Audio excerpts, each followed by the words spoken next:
শিবের হাতে ত্রিশূল।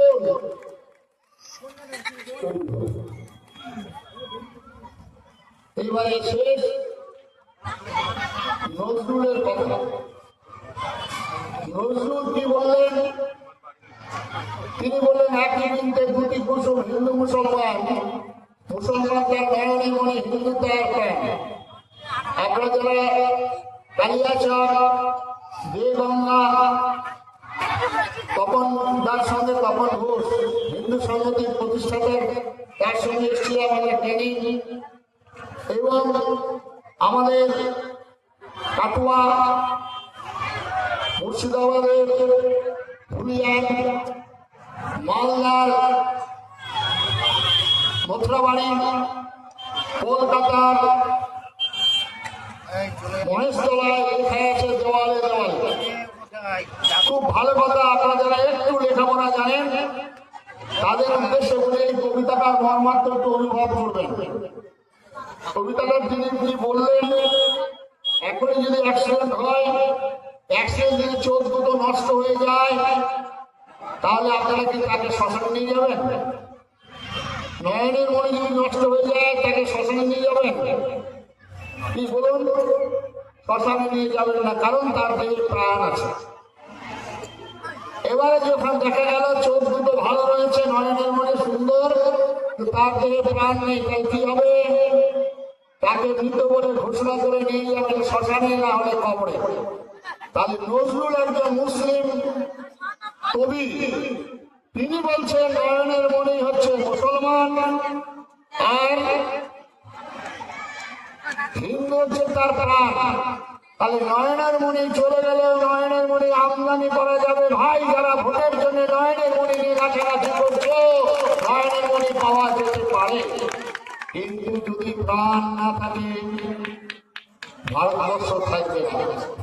যদি হিন্দু না থাকে তাহলে ভারতবর্ষ থাকবে না। আফগানিস্তান, কাবুল, কান্দার, বাংলাদেশ, পাকিস্তান, সমস্ত জায়গায় অবস্থা দেখছেন তো।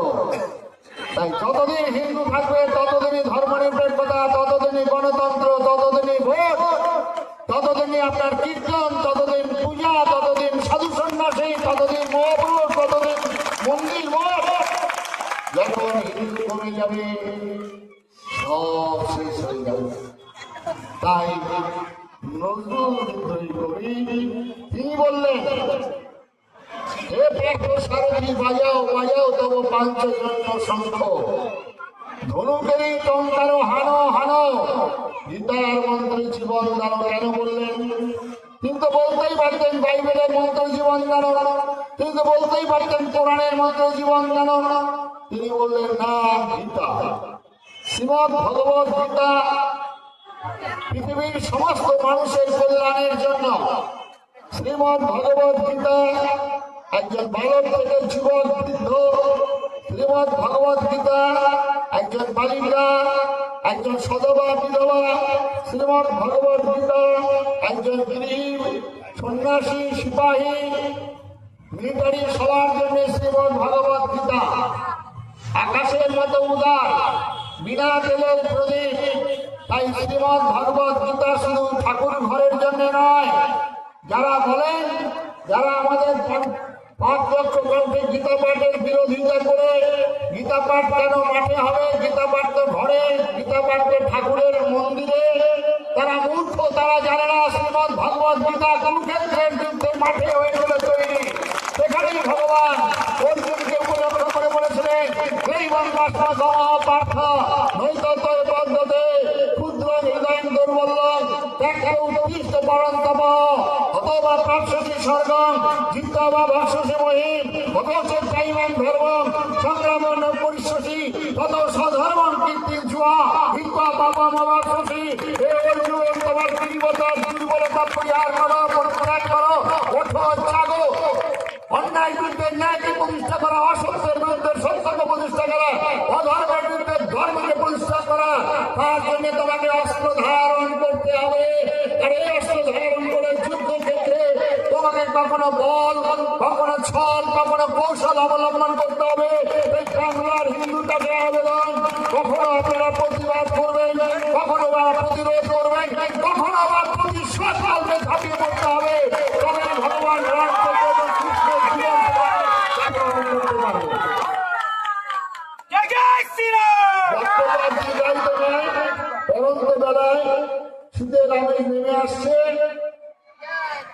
ইতিহাস ইতিহাস বাঙালি বাংলার যে শত্রু বলছিলেন মহারাজ, আমাদের যখন স্বাধীনতার আন্দোলন হচ্ছে তখন বিনয় বাদল দীনেশ রাইটার্সের অলিন্দে লড়াই করছেন, ধরিয়ে দিচ্ছে নরেন গোসাই। আমাদের বুড়িবালাম নদীর তীরে যুদ্ধ জাহাজ এসে থেমেছে, সেই জাহাজ থেকে ধরে দিচ্ছে একজন হিন্দু মা। সূর্য সেন মাস্টারদা তাকে ধরিয়ে নিল একজন মা। সুতরাং হিন্দু শত্রু হিন্দু। আজকে যারা বলছেন মহাত্মা গান্ধীকে হত্যা করছেন নাথুরাম গডসে, আপনারা বলবেন নেতাজি সুভাষকে কে হত্যা করছে তার রহস্য কি? আপনারা বলবেন ডক্টর শ্যামাপ্রসাদ মুখার্জি হত্যা করেছে কারা? আপনারা বলবেন লাল বাহাদুর শাস্ত্রী হত্যা করেছে কারা? জবাব দাও। দুজন শ্রেষ্ঠ বাঙালি, একজন নেতাজি সুভাষ আর একজন শ্যামাপ্রসাদ মুখার্জি, দুজনেরই মৃত্যু রহস্য আমরা জানলাম না। ইতিহাস সেদিন যখন রাণা প্রতাপ যুদ্ধ করছে একক শক্তি নিয়ে মোগলের বিরুদ্ধে, ভাই শব্দ সিং তখন মোগলের পক্ষে যোগদান করেছেন। রাণা প্রতাপ পড়ে গেলেন তার ঘোড়া থেকে, শব্দ সিং চলে এসছেন, বলছেন দাদা দাদা তো ভাই শব্দ সিং তোমার পাশে। তখন রাণা প্রতাপ বলছেন বড় দেরি হয়ে গেল ভাই, আমার বর্ষার সঙ্গে যদি তোর তরবারি থাকতো তাহলে এবারের লড়া কখনো পরাজিত হতো না, সূর্য যখন অস্তগামী হতো না। তোমার বিশ্বাসঘাতকতার জন্য আজকে এই অবস্থা, তাই বড় দেরি হয়ে গেছে। পরবর্তীকালে পৃথ্বীরাজ চৌহান, এই পৃথ্বীরাজ চৌহান পাঁচবার পরাজিত করেছেন মোহাম্মদ ঘুরিকে। এই পৃথ্বীরাজ চৌহান 5 বারই ক্ষমা করেছেন। মহাভারতের যে শ্লোকটা আমাদের শেখানো হয়েছিল, অহিংসা পরম ধর্ম, তারপরে লাইনটা আমাদেরকে শেখানো হয়নি, ধর্মে হিংসা পদই বচ। সেদিন দুর্ভাগ্য পৃথ্বীরাজ চৌহান এত বড় বীর, এইবারে মোহাম্মদ ঘুরি দিয়ে জয়চাঁদ পৃথ্বীরাজ চৌহানের শ্বশুর তার সঙ্গে হাত মিলাল এবং জয়চাঁদ নিজের ক্ষুদ্র স্বার্থ, নিজের মেয়েটা যে বিধবা হবে তার সেটা খেয়াল ছিল না। সম্পত্তির লোভে, রাজনীতির লোভে, হিংসার জন্য পৃথ্বীরাজ চৌহানের সঙ্গে লড়াই। পৃথ্বীরাজ চৌহান পরাজিত হলো, তার চোখ দুটো উপড়ে নেওয়া হয়েছিল, কেটে টুকরো টুকরো করা হয়েছিল। ইতিহাস থেকে আমরা এই শিক্ষা গ্রহণ করে নিলাম, তাই আজকে শিক্ষা গ্রহণ করার জন্য আবেদন জানালাম। আসুন, এক হাতে অস্ত্র, এক হাতে শাস্ত্র, এটাই বাঁচার পথ। অস্ত্রহীন যদি শাস্ত্র হয় তাহলে চিড়িয়াখানার দশা হবে, আর শাস্ত্রহীন যদি অস্ত্র হয় তাহলে অসুরদের মতো অবস্থা হবে। সুতরাং এক হাতে থাকবে শাস্ত্র, এক হাতে অস্ত্র। স্বামী বিবেকানন্দ বলেছেন বিনাশের শক্তি লইয়া নয়, চৈতন্যের শক্তি লইয়া। স্বামী বিবেকানন্দ বলছেন বৈদিক বেশ সময়ে আবার ভারত জাগবে, আবার উঠবে, আবার জগৎগুরুর আসনে পরিবেশন করবে। সেই সঙ্গে সঙ্গে বড় বড় সবে শতবিনা বেনুর হবে, ভারত আবার জগৎ সভার শ্রেষ্ঠ আসন নেবে। কিসের শ্রেষ্ঠ আসন নেবে? জয় বাংলা খেলা হবে, ভেঙে দাও, ঘুরিয়ে দাও, মানছি না, মানব না। তারপরে লাইনটা আপনারা জানেন তো সবাই, ধর্মে মহান হবে, কর্মে মহান হবে। নবদিনমণি উদিবে আবার পুরাতন পুরবে। ধর্মকে বাদ দিয়ে কর্ম নয়, কর্মকে বাদ দিয়ে ধর্ম নয়। তাই ভারত আশ্রম সংঘের প্রতিষ্ঠাতা কর্মচক্র প্রবর্তন করেছেন। তাই মায়েরা আপনারা ধর্ম পালন করবেন, ধর্ম মানবেন। প্রত্যেকের বাড়িতে মা বাবাকে প্রণাম করতে হবে অবশ্যই। আপনারা যদি হিন্দু হন তাহলে প্রত্যেকের বাড়িতে মা বাবাকে প্রণাম করতে হবে, মা বাবার আদেশ মেনে চলতে হবে। যারা বৌমা আছে তারা শাশুড়িকে প্রণাম করবে। বৌমা ভাবছে কোনদিন আমি শাশুড়ি হব না। প্রত্যেক দিন বাড়িতে শঙ্খ বাজাবেন, ধূপ ধুনা দিবেন, গুরু নাম করবেন। আর যদি নাম না নেন মন্ত্র, তাহলে হরে কৃষ্ণ কৃষ্ণ কৃষ্ণ হরে হরে, হরে রাম রাম রাম হরে হরে। প্রত্যেকের বাড়িতে তুলসী গাছ রাখবেন, এটাই হিন্দুর চিহ্ন। প্রত্যেকের জীবনকে আয় বুঝে ব্যয় করবেন। নেশা করা যাবে না, নেশা করবেন না। আজকে আমাদের অনেকটা বলছেন, আমাদের হিন্দু যুবকরা আজকে ধ্বংসের পথে যাচ্ছেন।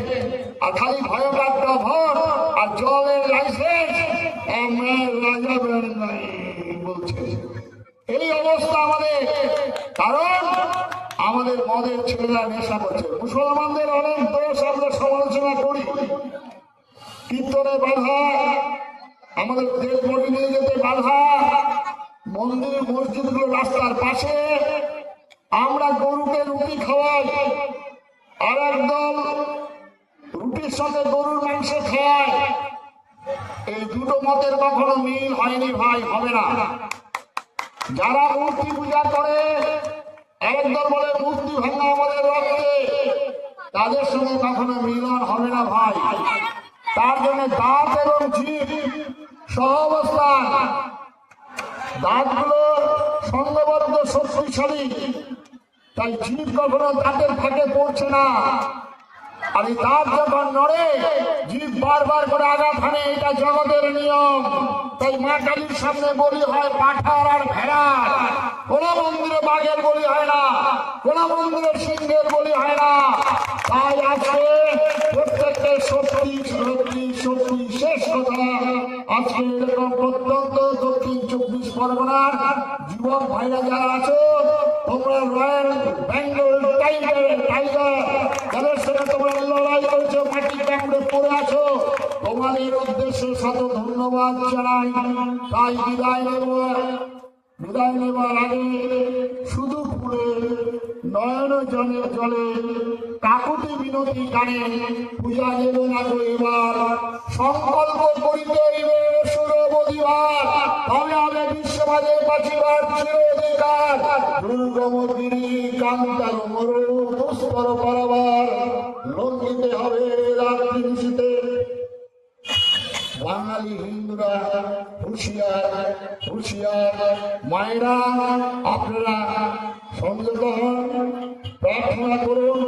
এক মা কেঁদেছিলেন কংস কারাগারে পাষাণ চাপা বক্ষে, সেই মা রূপ আদর এসেছিলেন স্বয়ং শঙ্খচক্র গদাপদ্মধারী ভগবান। আরেক মা বাংলার বুকে কেঁদেছিলেন নবদ্বীপে, সেই মায়ের কোল আলো করে এসেছিলেন মহাপ্রভু। বিবেকানন্দ বলছেন আমার মা পাথরে পাথরে মাথা ঠুকে ঠুকে চেয়েছেন। তাই আপনারা প্রার্থনা করুন, কাঁদুন। জন্মদিন গুরু গোবিন্দ সিংহের মতো সন্তান, জন্মদিন শিবাজীর মতো, জন্মদিন রাণা প্রতাপের মতো যারা জন্মগ্রহণ করে বললেন শ্রী দুর্গা তো সারাই দুর্গা। মায়েদের জন্মদিন নেই ঝাঁসি রানী লক্ষ্মীবাই দুর্গাবতীর মতো যারা লড়াই করবে, নিজের শিশুকে পিঠে বেঁধে যুদ্ধক্ষেত্রে অবতীর্ণ হবেন। মা আপনারা শুধুমাত্র ওই সংখ্যা সঙ্গী নন, মা আপনারা শুধুমাত্র আপনারা রান্না করার জন্য নন, আপনারাই মহিষাসুর মর্দিনী, আপনারাই শুম্ভ নিঃসম্ভ বদকালিনী মা শ্যামা। তাই আপনাদের উদ্দেশ্যে প্রণাম। আপনারা শক্তি সংগ্রহ করুন, না জানিলে মঙ্গল না। দেশও চলে না তাই আপনাদের উদ্দেশ্যে পুনঃ প্রণাম নিবেদন করে যারা এখানে এসছেন ধর্মকে প্রতি আঁকড়ে ধরে থাকুন। ধর্ম রক্ষিত রক্ষিত, ধর্মকে রক্ষা করলে আর ধর্ম আপনাকে রক্ষা করবে। আর সেই ধর্মের সংজ্ঞা আপনারা সবাই জানেন। কি বলছেন? হো ধর্মেতে ধীর, হো কর্মেতে বীর। ভাগবত গীতার ভগবত গীতার প্রথম শ্লোকটাই ধর্মক্ষেত্রে কুরুক্ষেত্রে ধর্ম। তাই হিন্দুদের হচ্ছে জীবনযাপন ধর্ম। তাই ধর্মক্ষেত্রে অধর্মেতে ধীর, অধর্মেতে বীর, উন্নতশীল নাই ভয়, ভুলি ভেদাভেদ জ্ঞান, সবে আগুয়ান, সাথে আছে ভগবান হবে জয়। কুরুক্ষেত্রের যুদ্ধে কৌরবরা অনেক সংখ্যায় বেশি ছিল। কৌরবদের সঙ্গে ছিল বিরাট বিরাট রথী, মহারথী। পাণ্ডবরা সংখ্যায় কম ছিল। পাণ্ডবদের সঙ্গে ছিল ভগবান, পাণ্ডবদের সঙ্গে ছিল ধর্ম, পাণ্ডবদের সঙ্গে ছিল সত্য, ভগবান। তাই পাণ্ডবদের জয় সুনিশ্চিত হয়েছিল। তাই আপনারা যারা মনে করছেন যারা সংখ্যাগুরু তারা ভাবছেন আপনারা ভয়ভীত হচ্ছেন। সত্যকে ধরে রাখুন, ধর্মকে ধরে রাখুন, ভগবানকে ধরে রাখুন। জয় সুনিশ্চিত হবে আগামী দিনে। আর সেই জয়ের বার্তা নিয়ে আমরা ব্রিগেডিয়ারের গ্রাউন্ডে 5 লক্ষ কণ্ঠের সমাবেশ। রাজনৈতিক শক্তি নয়, সাধারণ মানুষ এসেছেন। সেই দিনে আমরা বুঝেছিলাম আগামী দিনে ভগবান রামচন্দ্রের 14 বছরের সমাপ্তি ঘোষণা হবে। তার জন্য প্রস্তুত হন। ঠান্ডা ভাত খেয়ে, খাসির মাংস খেয়ে ঘুমবেন না। ওই আমার বন্ধু হুমায়ুন তিনি বলেছেন মুসলমানরা 99% ভোট দেয় আর হিন্দুরা ঠান্ডা ভাত খেয়ে ঘুমোয়। তিনি উপকার করেছেন। বিরাট হাকিমের কথা বলছিলেন স্বামীজি, আমি তাকে ধন্যবাদ জানাই। একজন মুসলমান সে কোরআন বিশ্ব কোরআন পাঠ করেন আর মুসলমান হয়ে তিনি ঠিকই বলেছেন মুসলমানের যে একটা নিয়ম, মুসলমানের যে বার্তা, ইসলামের যে নিয়ম, ইসলামের যা লেখা আছে তারা অক্ষরে অক্ষরে পালন করছে। আমরা হিন্দুরা আমরা রামায়ণ মহাভারতে কি শিক্ষা গ্রহণ করলাম? যার জন্য আমি তাদের দুজনকেই ধন্যবাদ জানাই। আমার বাংলার এই যুদ্ধের হিন্দু মা ভাই বোনদের আমি তাদের শুভেচ্ছা, তাদের ভালোবাসা জানিয়ে ওই একই কথা বলবো, রামচন্দ্রের সমস্ত দেবতাদের কাছে যে অস্ত্র আছে সেই অস্ত্র থেকে আপনি শিক্ষা লাভ করুন আর সেটা ঘরে ঘরে তৈরি হন। বিদায় নেওয়ার আগে চৈতন্য মহাপ্রভু সেই হুঙ্কার দিয়ে বলি, আরেকবার প্রদীপ্ত হুতাসনের মতো দাও দাও করে চলে প্রমাণ করে দাও আমরা বাংলার হিন্দু। মরিনি মরিনি মরিনি। নমস্কার।